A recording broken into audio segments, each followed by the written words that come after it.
Johnson. Good morning. Good morning. I'm Alana Bearfield. And you are listening to episode 4 of Black News Hour, a new radio partnership between the Boston Globe and the historic Black News Boston, I should say. Boston Black News. There we go. First slip up of the day. But we are here as Black journalists to bring conversations about the news of the day to our loyal BBN listeners like you. Welcome to the show.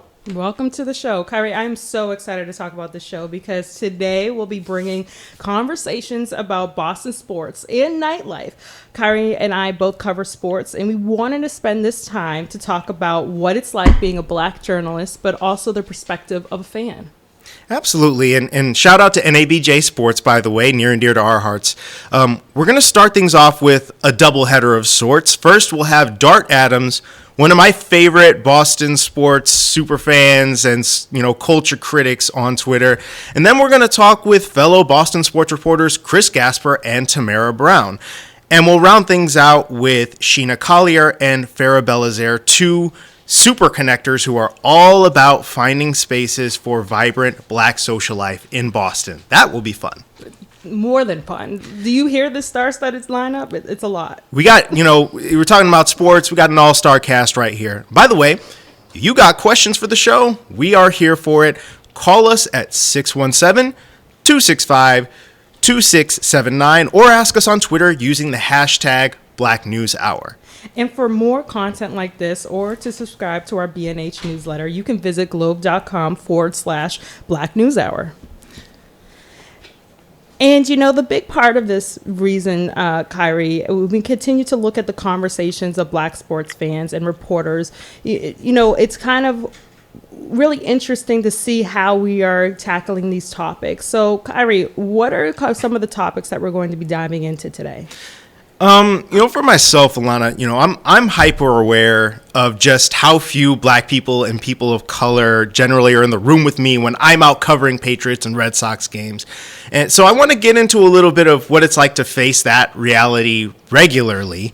I also want to talk with, both Dart and our fellow reporters about how this city, both the media and its fans, view Black players and journalists, especially the ones who are speaking out about racism, because, whether or not people, view our existence in sports as political just because of the way we look as well.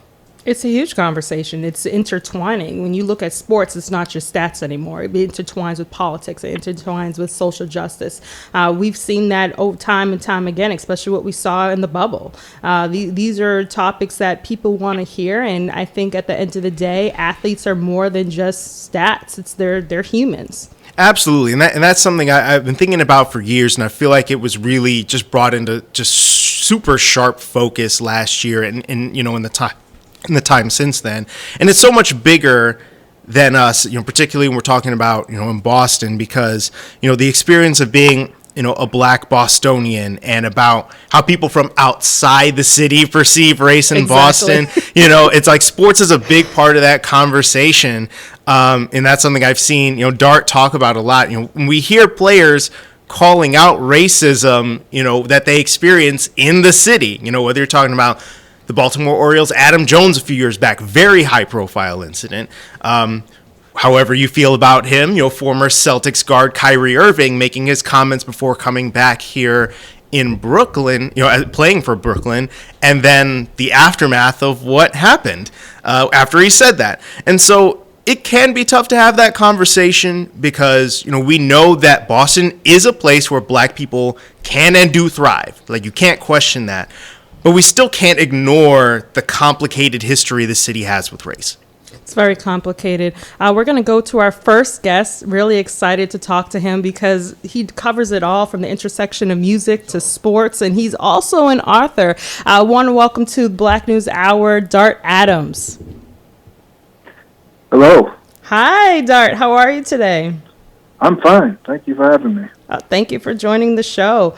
Really excited to be talking to you of just the intersection of when we look at sports, but also social justice, and we've seen it time and time again.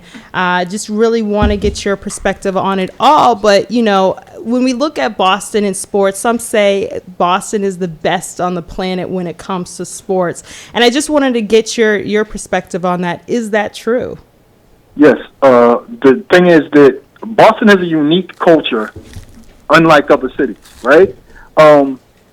We're, as fans, dyed in the wool, entrenched, fiercely loyal to the team. Like, we have a saying in Boston, like, we only rock with the gang. Like, if it doesn't say Boston, if it doesn't say some town in Massachusetts or New England on your chest, we don't rock with you. You're the enemy. You're the other. You're an outsider. And so, like, and when it comes to, like, when we get the March Madness, we'll either only deal with teams from Massachusetts or New England. And that's who we're rocking with. And everybody else is the enemy.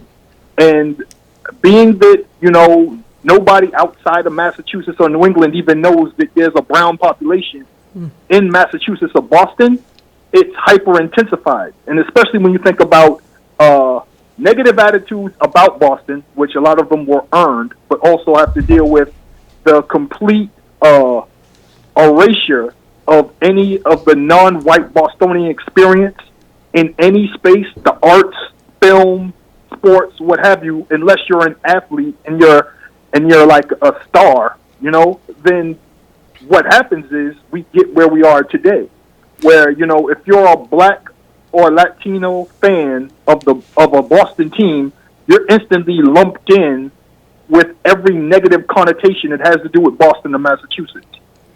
You know, absolutely. And I actually wanted to get with you on that one because I've seen you be frustrated about that on social media a bunch of times. Yeah. And even bringing up the black Latino intersection, you know, repping, by the way, black Puerto Rican, what's up? And I was going to say, you know, you kind of got into a little bit of the beef that you have with that. And what are people missing? You know, for I guess in terms of, you know, what is there from the black and Latino fan culture? I want to hear that from you. All right. So just the same way New York has its black and Latino Yankees and Mets fans, there's a rabid fan base culture around the Red Sox, around the Celtics, especially even around the Bruins, because the hip hop culture in Boston and Massachusetts had the entire hood rocking Bruins gear, and they were buying it all out, even more, and repping it everywhere more than even the kids who lived in the city did. You know, like, there was a time nobody wanted to touch anything Patriots gear. They were called the Patsies, and they sucked. But kids in the inner city were wearing Patriots everything because it represented their city. There's a fiercely loyal sport culture in Boston. But again, due to the way Boston is perceived, anybody who wears these colors or is proud of this team or gets mad at the idea of somebody trampling the Celtics logo, which has a completely different connotation and meaning for us who live in the inner city, who, due to the fact that we are erased everywhere else, we attach a lot of our identity to the Red Sox B hat, to the Celtics logo, to those colors. So if you're not from here, to you it makes no sense. But it's the same way where if somebody was to step on the Dallas Star, it's called for a fight. Exactly. So when Kyrie Irving, whose father was a legend here, and this was the first place that ever offered him a scholarship, BU, when he was young, before he was even a huge prospect. When he came here, and it looked like he was going to continue the legacy of being a Boston legend, and he completely turned out to be someone other than we thought he was. And when he stepped on that logo, he kind of stepped on all of black and Latino Boston, who loved him and loved him even back when he was a kid, before he went to Duke, and then came a Celtic, and we were like, oh, so it's going to be his father, Jedrick, and all that, all back over again. And it turned out to be the polar opposite. So that's why a lot of us had really conflicting feelings about what he said about Boston when he didn't bring this up before. Even though I'll say, yes, Boston has earned its racist reputation. It has. However, if you're going to bring up things that happened to Bill Russell in the 60s, you're going to need some more updated context for what's happening in terms of sports. Like, I can't listen to or watch anything for the overwhelming majority of anything about Boston sports media. I'm not listening to sports radio. It's just not a place for me. I don't feel safe. I don't feel comfortable. There's certain podcasts I'll only listen to, and I only have exchanges with certain people on Twitter. But I go through their timelines to see if they're talking to anybody from Barstool. I'll go back and forth to see if there's any coded language in their tweets during games. Of course. And I completely block them immediately, because this is what you have to do to protect yourself as a Bostonian sports fan, because we don't have the luxury that every other sports fan does. I can't just go into Fenway Park and feel like, oh, I'm going to fully enjoy this, and I'm not going to have my antenna up and have to check somebody. Yeah. I agree with you, Dart. I mean, everything that you're saying about how Boston fans are diehard fans when they're wearing those logos, when they're wearing the apparel. But you know what? You mentioned something really interesting about how we look at Boston and how it's perceived as being racist, right? I kind of want to bring it back to, I'm not sure if you read the article by Marcus Smart from the Players Tribune a couple of years back, how he described his experience of being in Boston. And he recalled a moment when he was outside the TD Garden and he saw a mother and a child walking across the street, and he yelled out because there was a car coming, and right away the woman yelled to Marcus Smart as he was approaching his car the N-word, and in that moment he felt unseen, he felt not as a human. So when are fans going to realize that top athletes are human? Yes, they get paid, and yes, they could be seen as entertainment, but at the end of the day, they're human. Likely never, because athletes are there for their entertainment and their amusement only. They're gladiators. I cheer for you, I wear your jersey, but I don't have to feel that you're human, or I don't have to acknowledge your personhood, or I don't necessarily have to respect you as a human being. You're here to entertain me, score points. If you miss the three, I'll call you the N-word. If you hit the three, you're my favorite person on planet Earth. I'll let you in my house. You can eat at my table, and my kids will all take pictures with you. But if you miss, you're the worst human being on the planet. You need to be run out of Massachusetts immediately. And that is something that is insane to me. How we'll love you on Monday, hate you on Tuesday, love you again on Thursday. Yeah, yeah, absolutely. And you know, like, it really gets me thinking about the commodification of black bodies in terms of sports, right? It really is, as you said, it's a gladiator, kind of mentality. It's right. Like, you're my prize fighter. You are my racehorse that I bet on. And if you don't give me what I want, then I don't like you, like you are accursed. And in particular, I think that, I mean, that mentality is tough regardless of race, but it feels even more poignant in a way when you already, it seems like people ascribe value to black people only in terms of the entertainment value that they give them, and otherwise, oh, you're just like the rest of them. I also wanted to touch on what you talked about regarding media, because that's something that, as sports journalists, I feel like, I know for myself, I feel like I'm aware of, is what media I partake in and who I read. And I mean, I'm curious about what you think of this city in terms of, in terms of the media and how they cover black athletes.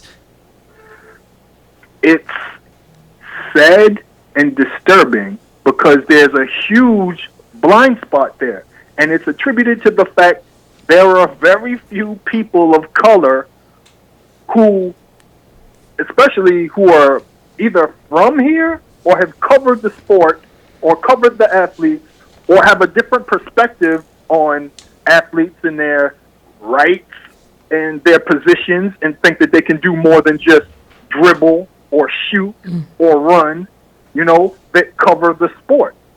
like there are a lot of people growing up. It's been generation upon generation upon generation of overwhelmingly white men who are commenting on players who come from backgrounds and have cultural differences that they can't possibly fathom. And God forbid that they realize that in the last 10, 15 years that people have been taking things seriously like social justice, personal things in dealing with mental health, being burnt out, CTE, all these other depression, all these very real things that affect athletes and might affect them even worse than regular everyday people due to the stressors involved in their sport. And the fact that, like Howard Bryant explained to me about sports are what they are because it's about interest. People are willing to have 50, there will be 50 people outside your dressing room waiting for you to talk about something that happened on the court 15 minutes ago. Yeah, absolutely. And thank you so much, Dart, again, for joining us for this conversation. We really appreciate your thoughts, man. We're going to jump over to, our next segment coming up here, but we just want to say goodbye. Thanks a lot. Thank you so much, Dart. We really appreciate you. Before we get into, again, this great conversation, I want to bring light to the holidays are just around the corner, and now's the time to start thinking about giving back. Globe Santa, a program of the Boston Globe Foundation, has delivered holiday gifts to Greater Boston's children in need since 1956, and the number of families requesting assistance has continued to grow. Consider providing families with gifts or donations this holiday season. Through the thoughtfulness of contributors and volunteers, all donations go directly to support Globe Santa. Visit globesanta.org to learn more. And also, I just want to remind everyone, if you have any questions, please feel free to give us a call at 617-265-2679 or tag us on Twitter using the hashtag Black News Hour.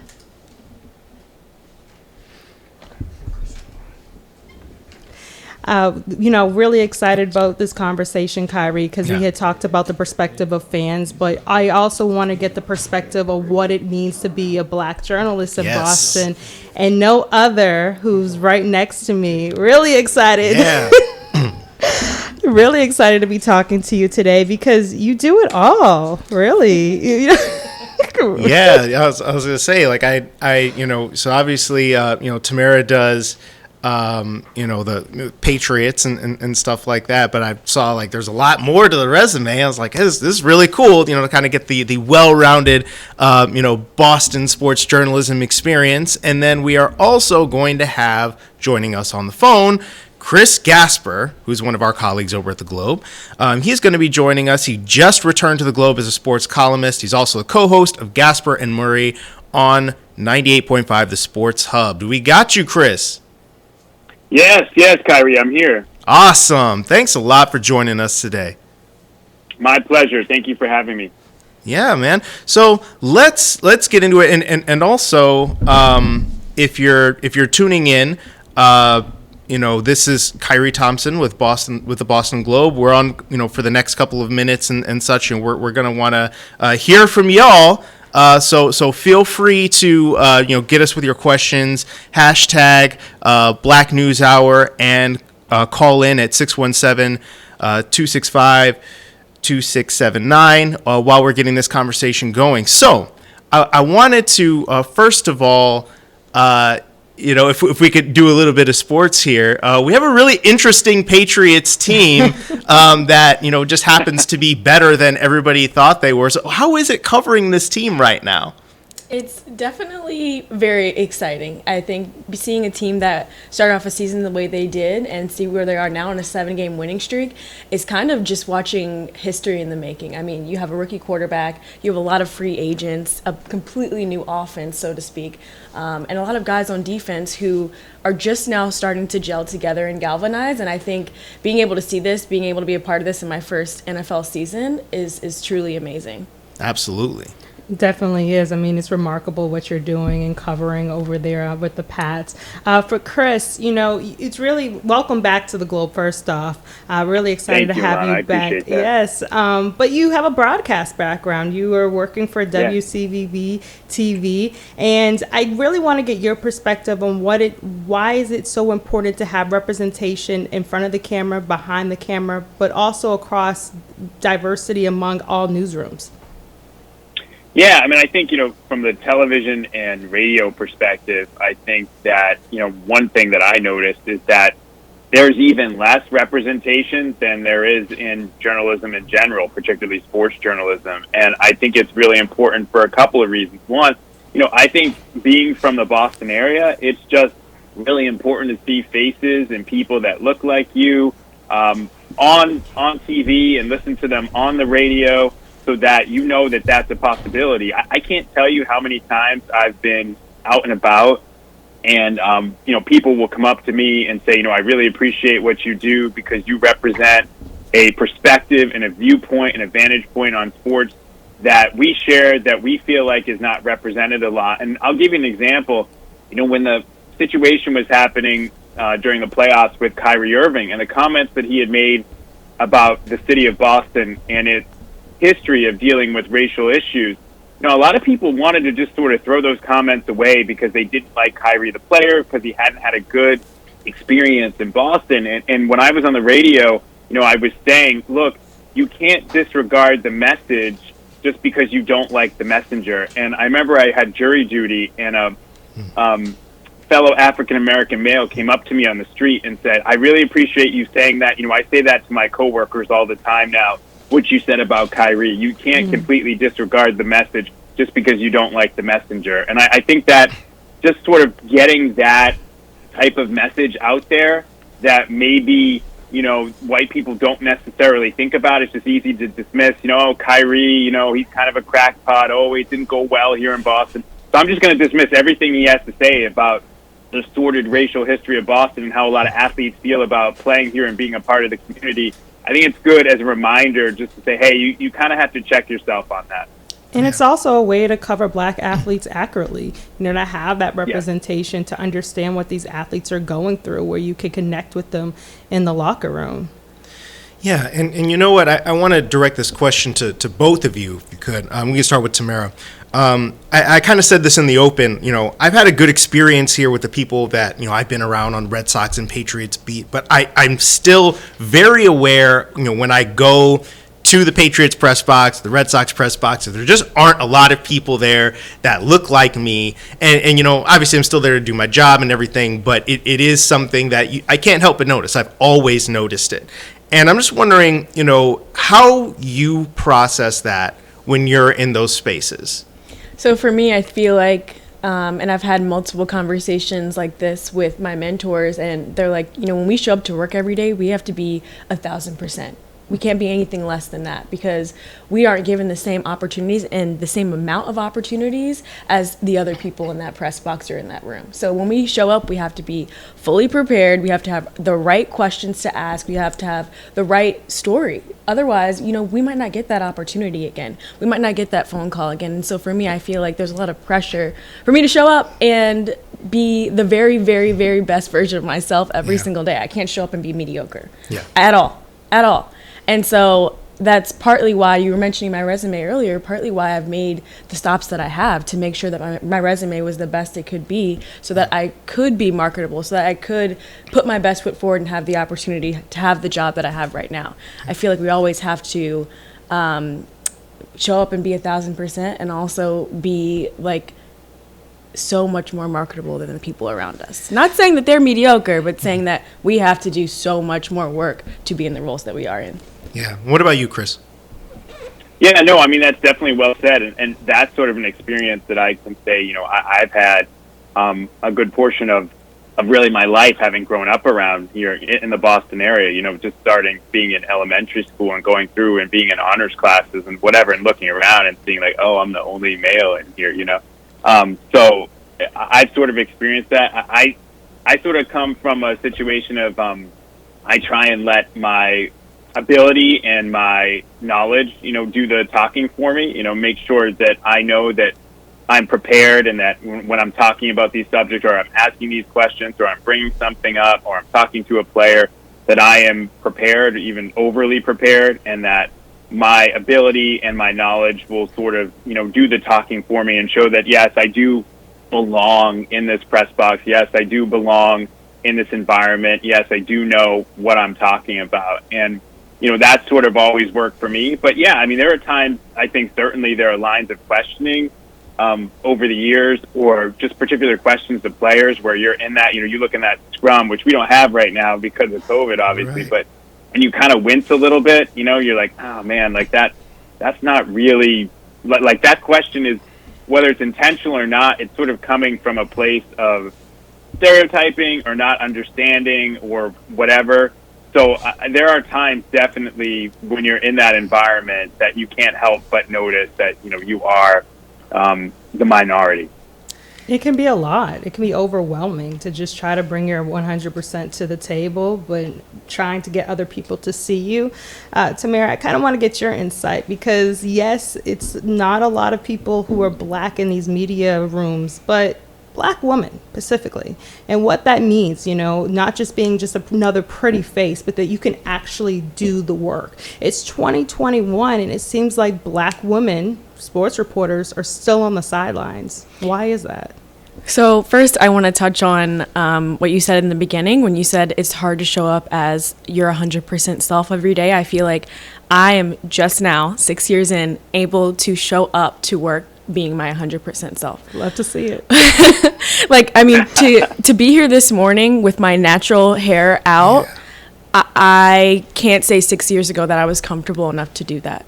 I was not. I felt like I had to have my hair pressed every single day. I felt like I had to have extensions in to make my hair longer. I felt like I had to have makeup on every single day so that I looked perfect.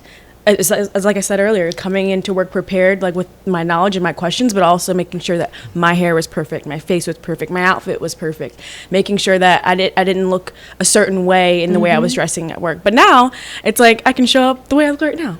Where I have on a shirt that says beauty in every shade. Yes. I have my hair natural. I feel like right now, I'm able to show up like myself, 100%. And I feel like that is something that we should feel like when we first get into our career. It shouldn't take, 6 years to make myself feel as comfortable as I am right now. And that's partly because of, the past 3 years and seeing how this industry has evolved a little bit. It still has a lot of ways to go. I mean, there's only 2 Black team reporters in the NFL right now, me and Kiana for the 49ers, which is insane. Right. We're starting to see a few more Black faces, on ESPN, NBC, Fox, but it can always be better. And I think that, we are perceived as strong Black women and we are perceived as though we're always strong and we're never weak, but we do have those moments where we've seen Malika Andrews on TV doing reports, and mid-report, she's in tears trying to do her job, but also she's a human too. Just like these athletes, it's like reporting on some of these stories, it really hits home for us. And so I think that it's so important for young women, Black women, especially women of color, to see us on the sidelines, to see us writing these stories, to see us showing up to work every day. Because, when these kids are in kindergarten or middle school, when they are asked what they want to do, I want them to be able to point to us, Alana. You're the role model. Yeah, we're the role model. Yeah, we want them to point to us. We want them to sit at home at night and be watching the news and be like, she's doing that. I want to be her. Yeah. And it's so often that you have young women approach you and see like, I didn't know that I could be that because I've never seen that. I have hair like you and I can do that too. It's breaking the barriers. Yes. And so I think that, for me looking back, I don't think I ever saw anyone that looked like me on TV, that had curly hair on TV. But now young ladies can be on TV every single day looking like this. Whether it's braids, whether it's curly hair, whether it's straight hair, whether it's no hair. It's funny, I see the girl, I actually can't even remember her name right now because her Twitter handle is That Bald Girl. She shows up. Yes. She works for ESPN. Yeah. I mean, even Monica McNutt. Whether we have no hair, short hair, long hair, curly hair, whatever it is, we're showing up as our authentic selves every single day. And I'm here for it, all of it. All of it. Hey, so we actually had somebody come through on Twitter. Okay. So I kind of want to pose this as like the final question. I suppose somebody was asking about the narratives that we can provide as Black writers. And perhaps how we can tell some of these stories in new ways. Because Chris, what you said, got me a little bit in terms of the questions that can be asked. Like sometimes you kind of wince at it a little bit. Like, man, like you just don't know like if these folks know how to cover Black athletes. And so how as Black media members and writers can we be the ones to help tell those stories more accurately? I mean, I think the first thing, and this goes for all athletes, but particularly Black athletes, is just trying to humanize the athletes. Remind people that these are human beings. I always like to say with football, there are human beings under those helmets. They're not robots. They're not commodities. They do not exist simply to entertain you.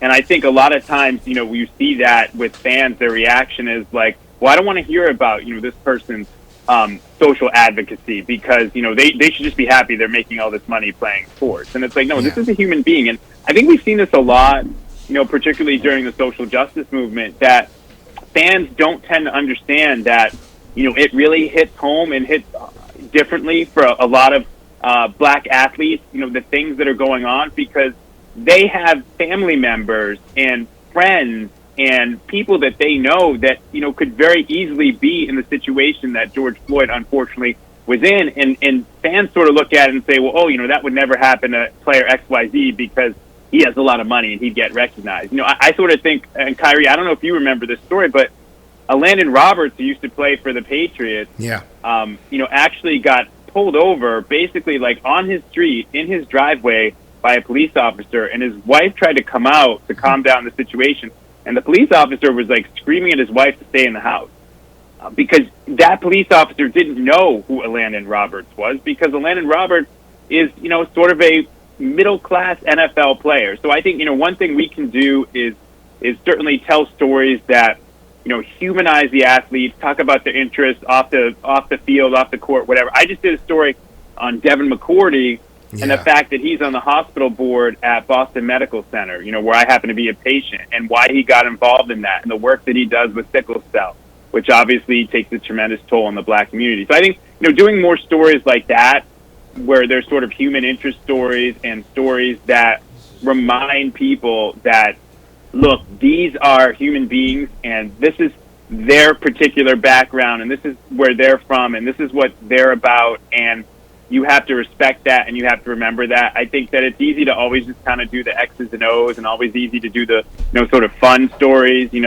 but I think it's important to do some stories that really bring to light who they are. I like to say always, a lot of times with athletes, we get a two-dimensional picture of a three-dimensional person. It's kind of like that, poster or that they might have at the supermarket. That's like a picture of somebody. But if we can kind of give people the three-dimensional view of athletes as people, I think that goes a long way towards bridging some of these cultural gaps. Yeah, absolutely. And thank you to Thaddeus Miles on Twitter for posing that. I know I paraphrased the question a little bit, but thank you very much for tweeting that out to Black News Hour hashtag. That's, kind of all the time that we have, but thank you both so much thank you. For joining this conversation. It was as awesome and fun as I thought it was going to be, and you guys are rock stars, and I can't wait to see and hear more of the work that you're doing. Continue to shine. Thanks for having me. Absolutely. I appreciate that. Absolutely. And if you're just tuning in to Black News Hour, this is Kyrie Thompson with the Boston Globe. We want to take some questions from listeners, so feel free to bring them in. And also, I'm Alana Bearfield, and I just want to keep going with the conversation. But more Black joy, more Black lives, more A Beautiful Resistance, the series' second season, created by culture columnist Janae Osterhout, continues the tradition of Black artists and journalists in reclaiming the truth of our community. Each season consists of a weekly mixtape. We deliver a short film, a long-form story, a Q&A, and we invite the community to share their own beautiful resistance on Instagram. Join us at A Beautiful Resistance on Instagram. Excellent. That was a lot of fun. Too much. just really diving into these conversations has been, it's been remarkable just to see the groundbreaking of what journalists are doing out there. And it gives me more of a blueprint of where my career is going. And I think you can agree, Kyrie. Yeah, and I actually had a conversation with somebody from another city, kind of in that sort of mentorship vein. There's also another black producer who has kind of been through it a little bit and was telling me a lot of the same things that Tamara was talking about, like making sure that your resume is kind of pristine and doing all of these different things to make sure that when they bring the ammo against you or they have their doubts about you and your background or what your name is, what you look like, you can say like, look, here it is, here are the facts. And also the fact that when you talk about diversity and inclusion in media, that we make places better Yeah. because of our perspective. Chris was talking about that, like bringing in that new perspective. We make media organizations better by bringing that. And like, how do we show that? Right? Exactly. Asking those real deep questions. I just want to, once again, my name's Alana Beerfield, and I want to thank all our listeners right now who called in with questions. For our last segment today, we're looking at the lack of nightlife options. Yes, I said nightlife in Boston. Kyrie, when's the last time you hit the club scene or went out pre-pandemic? Well, pre-pandemic, I got to tell you, not a whole lot was going on. I'm kind of a homebody, plus my wife was pregnant pretty much all of 2019, so we weren't really going anywhere. That's my excuse. I'm sticking with that. But we did actually go out last week to the Paradise Rock Club to see Chicano Batman. Okay. Which is, as it sounds, a Chicano, psychedelic soul band. And I got to tell you, it was just a totally different vibe seeing all these black and brown people just taking over this joint and the dancing and the mannerisms of it. And it's moments like that when you just know you're in the right place. And that's something you appreciate when you're not always used to feeling like that. Yes. And, to bring in the conversation, we have Sheena Collar, who is the founder and CEO of the Collar Connection, TCC. She designs innovative diversity, equity, and inclusion initiatives and events to help companies engage employees, customers, and suppliers of color. In 2020, Sheena founded Boston While Black, the first membership network for Boston-based black professionals, entrepreneurs, and students who are seeking connection in the community. Yes, and on the phone we are going to have Farah Belazaire. No, Farah is right here. Yeah. In person we have Farah Belazaire, the founder and managing director of Lightwork Events, an event planning company that arranges events for Boston's black professionals. Farah's also started Boston's Young Black and Social, a chat room that has over 3,500 members. Welcome to Sheena and Farah. Thank you. Good morning, y'all. Good morning. So, Farah, you started Lightwork Events. Yes. Sheena, you started Boston While Black. Now, I've been to both of your organizations' events. Awesome what you're doing, just really connecting the community. Farah and Sheena, what we see online when we look at Boston, some people don't want to live in Boston. There's so many reports out there and articles saying, stay away from Boston. There's not diversity there. And what your guys are doing with the organization is bringing a community, bringing a safe space. Why was it so critical for you to bring these organizations alive, but continue to do it consistently? It doesn't just one event once a month. You do it rapidly. Fair? Yeah. So for me, starting Lightwork Events was sort of a convergence of a lot of different motivations. I think first and foremost, I just didn't see myself represented in the social scene personally. And, I consider myself a pretty social person. And in experiencing Boston nightlife and some of the more, I guess I would call metropolitan spaces in Boston, downtown, Back Bay, Fenway, I just felt like there wasn't a critical mass of black professionals outside of the traditional nightlife space in particular. And I think that, as you mentioned, there's a space for experiencing nightlife, but in terms of building authentic connection and relationships and networking, at the time there just were limited opportunities to do that. So in part, it was wanting to come together with like-minded peers and also feeling passionate about creating those experiences. As an undergrad, I was a recent grad when I started Lightwork, and as an undergrad, I got really used to sort of Boston's college scene, which is a little bit more natural and organic as far as finding community. But as a recent grad, I just felt that something was missing. And in general, I feel like Boston as a metropolitan city, there's a lot of barriers to how young people traditionally experience social life. We don't have happy hours. We don't have bottomless brunches like you might experience in places like New York and DC. Dallas. Right? So it causes you to have to be a little bit more proactive sometimes about how you experience community. So it was just sort of a natural transition for me. Yeah, and I wanted to ask this as well, and Sheena, perhaps you could tackle this one. Just to share a bit of my personal experience, I did not grow up around many black people. I grew up in Hobart, Indiana, which is like right by Gary and Maryville, where there are a lot of black people, but I mean, Hobart is not that. And I felt a lot of isolation there, and also when I went to college and grad school, it was the same deal.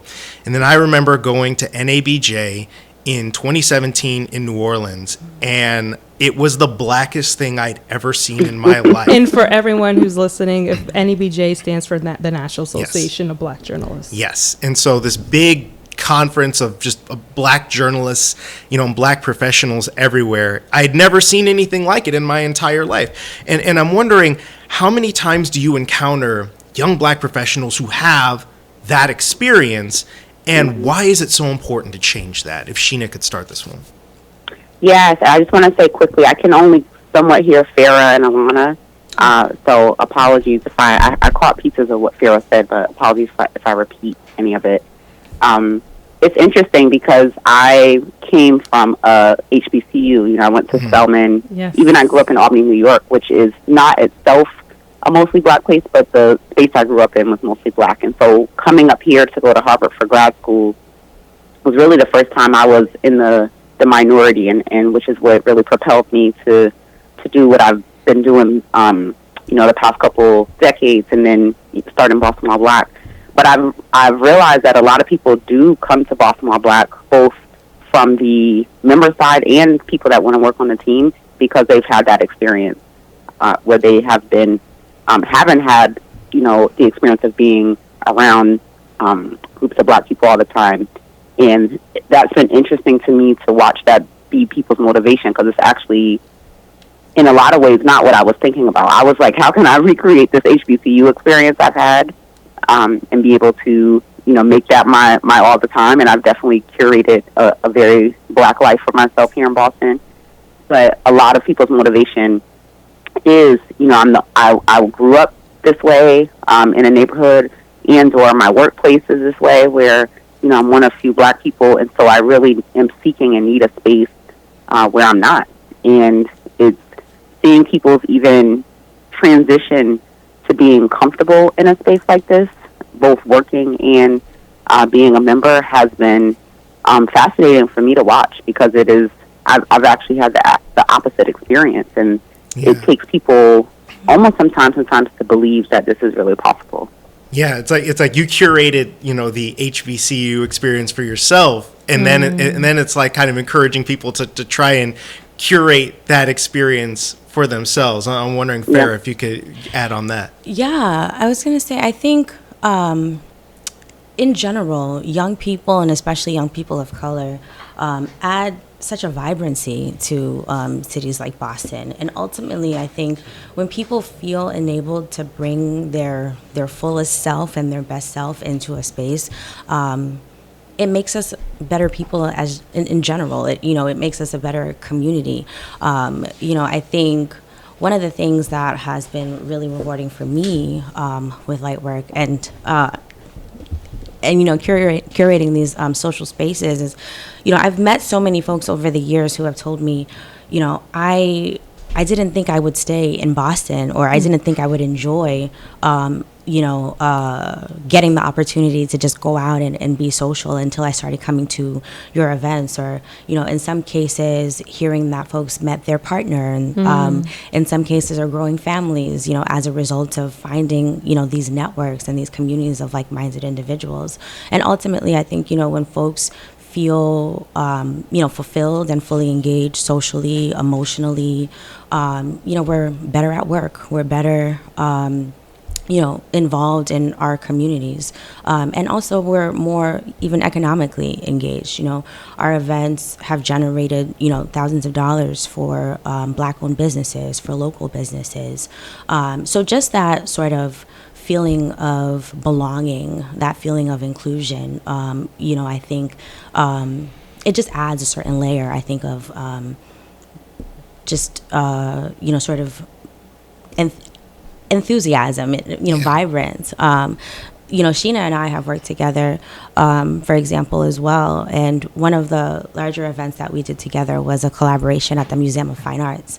And just to hear the stories from folks who would have never really engaged with classical arts in that way, or, would have never seen a place like the MFA as inclusive, or, a place that, they can see themselves enjoying. It's been a really great experience, being able to create some of those opportunities. It goes a long way. You mentioned so many great points of just, again, having a space where you can connect with people, where you can build with people. Yeah. I think a lot has took a toll on the Black community when we look at COVID, but also the passing of George Floyd and police brutality out there. This is a space where you can see one another and just, connect and feel like you can just have a good time and relax. And it can be very stressful with mental health also. Sheena, kind of just want to talk more, and with Farah also, of just how your community, Boston While Black and Lightwork events, is kind of being at the forefront of a place where people can go to when it comes to mental health, how that can really just change everything to have these spaces, and since the pandemic. Yeah, well, so Boston While Black, so I've had Collier Connection for years. I heard Farah mention some of the stuff that we've done together as well, which I think, those spaces were a release for people. On the outside, it looks like partying and fun and drinking, but it really is people being able to have a safe space where they feel seen, which goes a long way for our mental and emotional well-being. When I actually decided to launch Boston While Black, it was during the pandemic, so we launched in July of 2020, and obviously I didn't know what 2020 was going to look like, so that wasn't in the plans. But I planned to pause it and wait until this year, which I figured we would be out of the pandemic by 2021. But what I found, I had already built up a waiting list, and people were like, "No, we actually need community more now." Now I'm working from home for the first time ever. This is even before us watching George Floyd be murdered. People are working from home for the first time, and obviously we all thought we were in an episode of Black Mirror. We were trying to figure out like what's happening in the world, and so people were seeking out community in that way. And I actually 2-3 weeks after the city was shut down, started to do virtual parties. And initially, I actually felt wasn't sure if I should do it, because it felt like I was making light of the time that we were in, but realized from myself, like, music is a saving grace for me, and was like, I'm just gonna. I hired a DJ, and we're gonna get on Zoom and do these parties called Virtual Vibes. And the first one we had 500 or 600 people RSVP, maybe about 200 people come, and people are on from 7 p.m. to like 4 in the morning. And so we just started to do those every other Saturday for kind of the first couple of months of the pandemic. But when Boston While Black launched that July, one of the first things we did, and it really was out of necessity, I felt like it was out of necessity. We have mental health practitioners in our community. We would hold these wellness nights for our members, because I realized, we are asking people to show up. We have a digital platform, go to this digital space and come to these virtual events and have fun and connect. Jobs are asking people to show up on Zoom and not even talk about what's going on in the world, and just expect people to be productive So we decided, we have to acknowledge what's going on in the world and be a safe space for people. So we would have some of our practitioners just hold these nights where it was just like open space for you to vent, to process, to share, how invisible you're feeling at work, and just be in community with other people. And it was interesting because people do have family and friends, and it's not that everyone just doesn't have a support network, but they did see this as another space, particularly having a more facilitated conversation where we could process with each other what was going on, and then be able to go back to our daily lives. And so that's something that really was important in 2020. Throughout the last year and a half, we've continued to have opportunities like that. And then once we were able to kind of be back outside, members now get together in small groups in different neighborhoods based off where they live and have these experiences as well. Yeah. Sorry about that. Yeah, definitely. And in a lot of ways, it was kind of therapeutic to be able to have those spaces. You guys want to take a call from a listener? Sure. All right. Who do we have on the line? Dick Cole. How you doing? Thanks a lot for joining Black News Hour. What do you have for us today? My question is very simple, if you could call it that. What do you see the future of black entertainment in the city of Boston? Because you didn't touch on that, huh? Mm-hmm. Okay. Do you mean people, black entertainers in Boston, or entertainment coming to Boston? It doesn't matter. Just the future in general, huh? Sarah, you want to take that? Yeah. In general, I think I've experienced over the last decade, Boston definitely has more of an appetite, and I think has really been, developing and growing more organizations, more people who are invigorated about curating these experiences, besides folks like myself and Sheena, organizations like BAMS Fest that are doing a lot to bring musical talent to the city, DJs and, other organizations that are bringing sort of a sort of creative energy. I think we operate in this sort of network of curators, so we're part of an infrastructure, I think, that has seen a bit of what I would consider sort of a revitalization of Boston's social scene. So, I see the opportunities expanding. Sheena, thank you so much. I didn't hear anything Sarah said, so I don't want to repeat what she said. I can't hear her. Yeah, but basically just that, that there is kind of a growing appetite for it. And once again, thanks for the call. But yeah, so from your perspective, do you see, kind of a growing appetite for, black entertainment and what that might do for, creating more social activities? Mm-hmm. Yeah, well, a couple of things. So one, we haven't touched upon venues yet. Farrah might have in her comments, but I think that so the way I'm going to answer it is like how I'd like to see the future, a little bit of what's happening, but also what I'd like to see. So I think a big piece is more ownership of venues by black people and by people of color, so that we can bring and curate the entertainment that we want. And that is something that I'm hoping is in the future for Boston. We have a new administration and kind of new people coming in to lead the city, and that's a conversation that I've had, and I know others have had with the administration that has just come in around, part of it is, yes, we want to be able to utilize the spaces that already exist and have them to understand why black entertainment and music is important, and we also need to support the spaces that we own and own more spaces. And so I'm hoping that is something that is in the future for Boston. I also think that, coming here, so I've been here for about 17 years, and, obviously I know New Edition, and, learned that Donna Summer was from here when I got here. But outside of that, it's not really Boston's reputation around arts, culture, music, entertainment, nationally is just, not really talked about. There's so much stuff you learn once you come here. And we have amazing artists and entertainers that are here, past and present. And so I think the opportunity that folks like Sarah and I have is to create spaces for those artists to be seen and give them a platform. I think that there's going to be more that happens in the next couple of years to really connect. When you think of entertainment and arts in Boston, you think of like Boston Symphony Orchestra and like those type of institutions, but there's this whole other wave in Boston and vibe that Black people are really leading that doesn't really get brought to the forefront. And so I do think that there's going to be more opportunities for that and for Boston to be put on the map more. I'm hoping that that's what happens. And then the other thing I pay attention to is like concerts coming to Boston.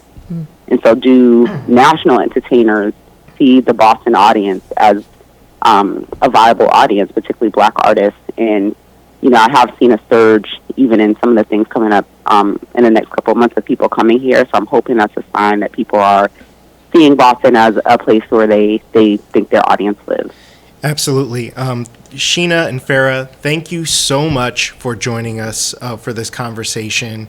And I really hope that we do see a step forward. Maybe it'll convince me to go out more. I think I think on top of that, the step forward is supporting Boston While Black and Lightwork events. So please follow them on Instagram. Yes. Lightwork events do have a New Year's Day party, so please support them. And Boston While Black also become a member. This is a groundbreaking organizations of what they're doing and to move forward with the Black culture in Boston. So thank you so much, Sheena and Farah, for joining us. Thank you. Thank you. And I mean, I would say that, even in kind of the sports conversation, I feel like, I, like you were saying, Alana, that I feel like I've taken something from it that, I can, glean like for my own career, but also just like, I know folks that are out producing and such and in that night space, so I would love to support them as well. Once again, I'm Alana Bearfields, and thank you for tuning into Black News Hour. To follow updates for the show, visit globe.com/Black News Hour. See you next time. Kyrie Thompson, have a good one. We're on this FM station from 2 a.m. to 9 a.m. Monday through Saturday and 2 a.m. to 6 p.m. on Sunday.